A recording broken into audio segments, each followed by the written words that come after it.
سلام وعليكم. قبل البدء هذا أبرز عناوين. مسؤول إسباني يتهم عناصر أمن مغاربة بدخول ميليلية. هذه تفاصيل اقتناء المغرب 3 طائرات كناديرة جديدة لإطفاء الحرائق. درون مغربية تنهي حياة قيادي بارز في ميليشيات البوليساريو و3 عسكريين.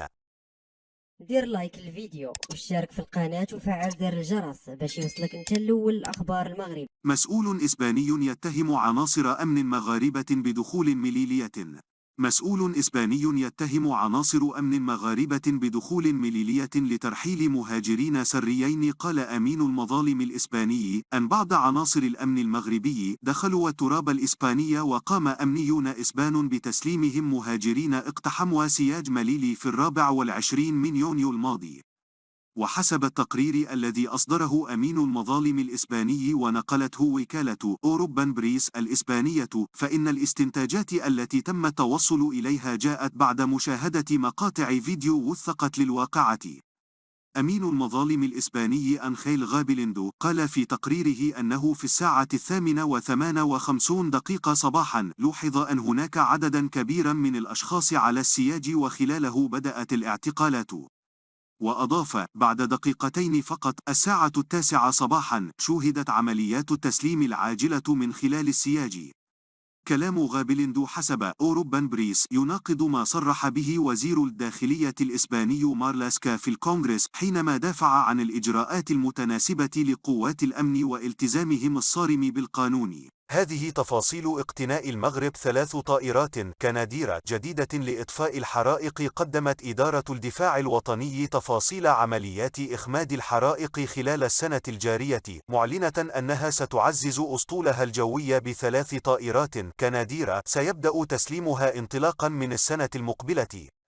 وحسب تقرير لجنة الخارجية والدفاع الوطني والشؤون الإسلامية والمغاربة المقيمين بالخارج بمجلس النواب حول مشروع الميزانية الفرعية لإدارة الدفاع الوطني برسم السنة المالية 2023، فقد جرى اقتناء 3 طائرات كناديرة بكلفة مالية تقدر ب1,200,000,000 درهم. سيبدأ برنامج تسليمها ابتداء من العام المقبل. وأفادت إدارة الدفاع بأن عدد الحرائق خلال السنة الجارية بلغ 36 حريقا كبيرا على مساحة 3000 هكتار، موضحة أنه تمت تعبئة 1426 عسكريا وتجهيزهم بالمعدات اللازمة لإخمادها. وأوضح المصدر ذاته أنه تم تسخير الطائرات التابعة للقوات الملكية الجوية بالاعتماد على 5 طائرات كناديرة وطائرات تابعة لقيادة الدرك الملكي من نوع تيربوتراش قامت ب 568 تدخلا لصد الحرائق و2492 عملية إخماد امتدت على نحو 1084 ساعة طيران. وأشارت إدارة الدفاع إلى أن القوات المسلحة الملكية تقوم بشكل استباقي خلال الفترات الصيفية والشتوية بالجهات المعرضة للأخطار بترتيبات وتجهيزات الإغاثة والمساعدة لفائدة الساكنة ووسائل التدخل عبر المراكز الطبية ووسائل الهندسة والإنقاذ الجوي والبري. وأبرم المغرب صفقة اقتناء الطائرات ال3 قبل أشهر مع الشركة الكندية المصنعة لطائرات كناديرة، على الرغم من أنها قلصت معدل إنتاجها بسبب وضعها الداخلي. ويعتبر المغرب البلد الإفريقي الوحيد الذي يتوفر على هذا النوع من الطائرات. درون مغربية تنهي حياة قيادي بارز في ميليشيات البوليساريو و3 عسكريين.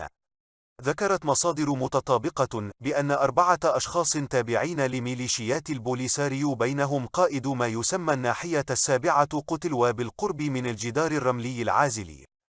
وأضافت المصادر الإعلامية المحسوبة على جبهة البوليساريو بأن العناصر كانت على متن سيارة عسكرية رباعية الدفع وعمدوا على الاقتراب من الجدار الرملي العازل، حيث رجحت المصادر على أنهم كانوا يخططون لتنفيذ ضربات مباغتة ضد تكنات الجيش المغربي المرابط على طول الحزام. واسترسلت المصادر ذاتها بأن طائرة مسيرة تابعة للقوات المسلحة الملكية تمكنت من رصد السيارة العسكرية وقصفها قبل تنفيذ الهجمة ضد الجيش المغربي، مما أسفر عن وفاة من كان على متنها، ومنهم قائد الناحية السابعة لجبهة البوليساريو. دير لايك للفيديو واشترك في القناة وفعل زر الجرس باش يوصلك انت الاول اخبار المغرب.